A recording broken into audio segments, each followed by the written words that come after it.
Hi friends, welcome back to my channel. Today's discussion is about should we have a backup plan while we are preparing for the EPSC or any other government job. Today we will discuss about that in this video. Actually वो क्या होता है ना, जिससे हम खुद को जानते हैं, जिससे हमें कोई और नहीं जान सकता।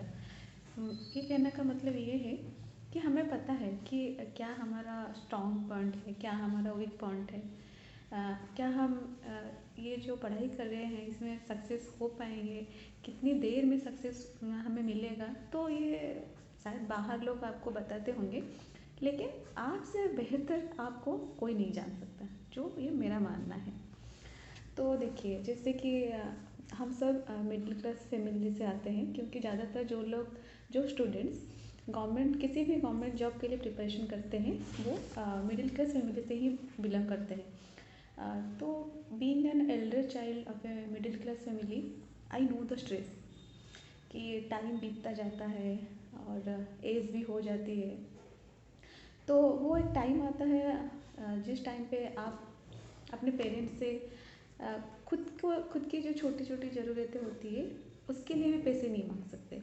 यहाँ पे तो आपको कोचिंग भी लेना है, बुक्स खरीदना है, नोट्स खरीदना है, कुछ भी मटेरियल जो मार्केट में मिलते हैं वो सब खरीदने हैं। और तो खुद की भी कुछ जिम्मेदारियाँ होती हैं घर के लिए, कि एक कुछ भी छोटा सा अगर काम हम घर के लिए कर दें तो अच्छा लगता है। इसके लिए आपको इंडिपेंडेंट होना पड़ेगा। एंड फाइनेंशियली इंडिपेंडेंट तो सबको होना चाहिए। तो हाँ, ठीक है, ये जो प्रिपरेशन है ये टाइम मांगता है, बहुत ज़्यादा टाइम मांगता है। तो आप एक काम कर सकते हैं, कोई भी पार्ट टाइम जॉब या छोटा सा कुछ फुल टाइम जॉब आप कर सकते हैं। क्योंकि मुझे ये लगता है, हाँ ये तो सही बात है कि अगर आप सिर्फ पढ़ाई कर रहे हैं, कुछ और नहीं कर रहे हैं, तो आप एक दिन में 10, 12, 15 घंटा पढ़ सकते हैं। लेकिन अगर आप कुछ जॉब के साथ प्रिपरेशन करेंगे तो वहाँ पे आप कम टाइम दे पाएंगे। लेकिन जो टाइम आप देंगे ना वो क्वालिटी टाइम होगा। क्योंकि मेरा यह मानना है कि जो एक स्ट्रेस्ड सिचुएशन होता है ना, उस टाइम पे हमारा जो माइंड है वो भी अलर्ट रहता है कि नहीं, हमें इस टाइम पर पढ़ाई करना है, इतना पढ़ाई करना है। क्योंकि आप देखिए, जब हमारा कोई एग्ज़ाम होता था, एग्ज़ाम के 10 दिन पहले या 5 दिन पहले कैसे हम पढ़ाई करने बैठ जाते थे। खेलने का टाइम नहीं, खेलना नहीं है, खाने खाने का टाइम पे भी हम पढ़ाई करते हैं, क्योंकि हमारा जो माइंड है ना, इसे पता है,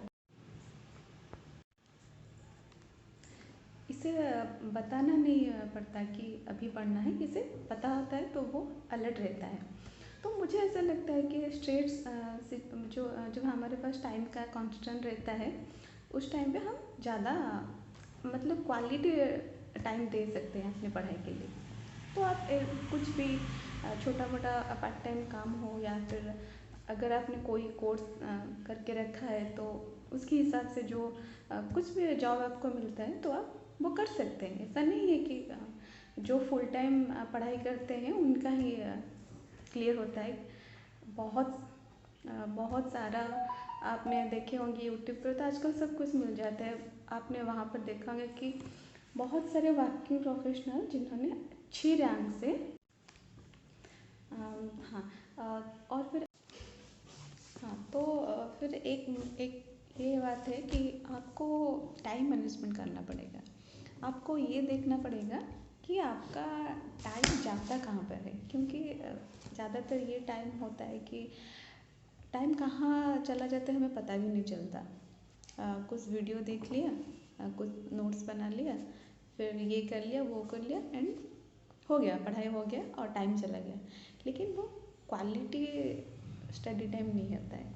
तो उसके वजह से आपको एक अच्छा स्केड्यूल बना के चलना पड़ेगा। आप अगर कुछ काम कर रहे हैं, कहीं पे जॉब कर रहे हैं, तो आप देखिए कि क्या वो टाइम है जो आप उसी जॉब के अंदर आप निकाल सकते हैं।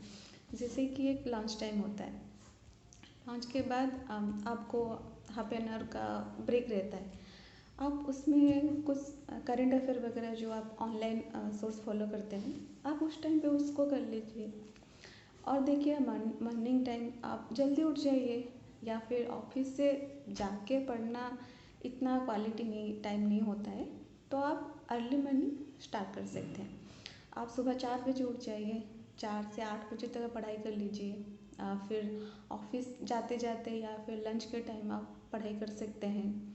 फिर ऑफिस से आने के बाद 2 घंटा आप पढ़ाई कर सकते हैं। ऐसे अगर आप 5-6 घंटा निकाल सकते हैं ना, तो वो काफ़ी रहता है पढ़ाई के लिए मेरे हिसाब से। क्योंकि मैं भी जॉब करती हूँ, उसी से मेरा पढ़ाई भी ठीक ठाक चल रहा है। ऐसा नहीं है कि बहुत ख़राब चल रहा है, ठीक ठाक चल रहा है। मैं जितना खुद को टारगेट देती हूँ मैं उसको फुलफ़िल कर लेती हूँ। ये मुझे अच्छा लगता है, क्योंकि फिर कभी कभी ऐसा मुझे भी लगता है कि वो लोग जो मेरे कंपटीटर हैं, अब वो ज़्यादा पढ़ाई कर रहे हैं, लेकिन उन्हें देखना नहीं है।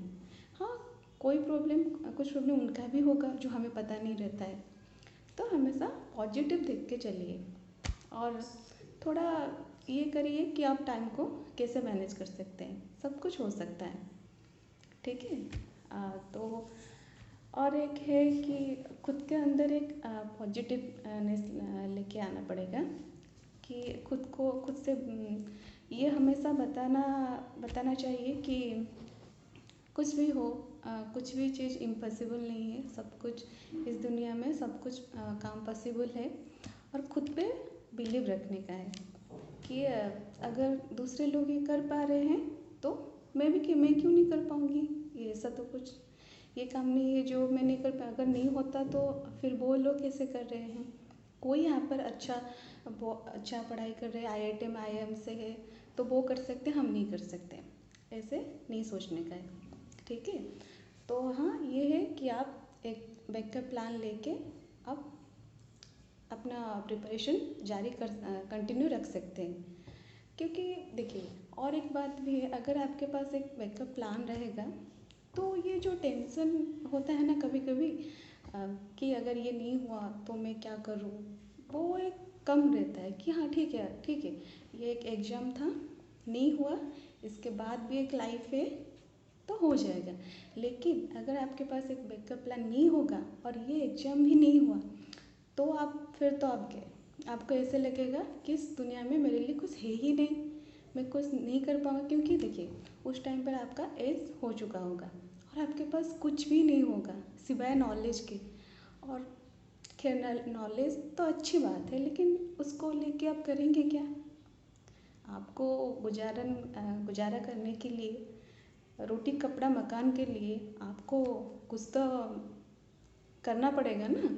तो नॉलेज तो है, पर अगर उससे हमारा गुजारा नहीं होता है, हम कुछ कर नहीं पाते, दुनिया में सबसे पीछे रह जाते हैं, तो उस नॉलेज का हम करेंगे क्या। बी प्रैक्टिकल, ठीक है। तो फिर मेरा एक सजेशन है आपके लिए, अगर आपको टाइम हो तो एक बुक आता है द सीक्रेट करके। इसमें लॉ ऑफ अट्रैक्शन के बारे में बताया गया है कि कैसे हमें हमेशा पॉजिटिव रहना है, क्योंकि हम जो सोचते हैं हम वैसे बनते हैं।